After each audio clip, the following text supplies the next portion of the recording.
Hello everybody, welcome back to our 37 Info channel. In today's video, I'll show you how to easily manage the adjust print position settings on your Canon i-SENSYS MF657Cdw.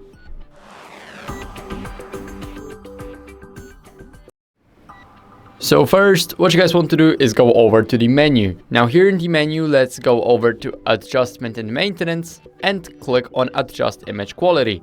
Here we need to click on Adjust Print Position. And here we have the multi-purpose tray.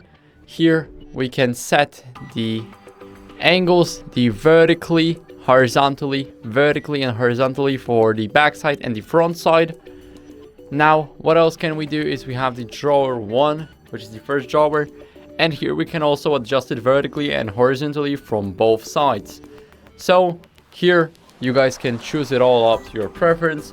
And that's basically it. So I hope this video helped you. If it did, then leave a like, sub, and a comment, and I'll see you in the next one.